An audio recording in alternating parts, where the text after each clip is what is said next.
ఏమైంది interview? Will let you know, thank you అన్నారు. ఏంటంత కూల్గా చెప్తున్నావు? టెన్షన్ లేదా? ఇంటర్వ్యూకి వెళ్ళే ముందు టెన్షన్ పడాలి కానీ వెళ్ళొచ్చాక టెన్షన్ పడితే ఏం ఉపయోగం పాప?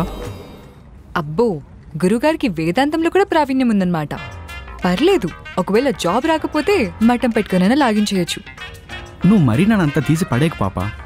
పర్లేదు, ఇంటర్వ్యూ బాగానే ఇచ్చాను, చూద్దాం వాడ అదృష్టం. అంటే ఇప్పుడు నేను సెలెక్ట్ చేయకపోతే వాళ్ళ దురదృష్టం అంటావు? నేను చెప్పేది సెలెక్ట్ చేయకపోతే అని. అర్థం కాల. అంటే సెలెక్ట్ చేయకపోతే వాడు అదృష్టం. ఒకవేళ కర్మ కాలి చేశాడా, వైన్ షాప్ పక్కన పర్మిట్ రూమ్ అవుతుంది వాడు ఆఫీస్. హలో, ఏమైంది బ్లాక్ అయిపోయావు? నీ మీద నీకున్న నమ్మకం చూసి మైండ్ బ్లాక్ అయింది. Thank you thank you. పొగడ్లేదు, నీ తెలివికి దండం అంటున్నా. ఆ విషయం చెప్పాలి కదా నాకు.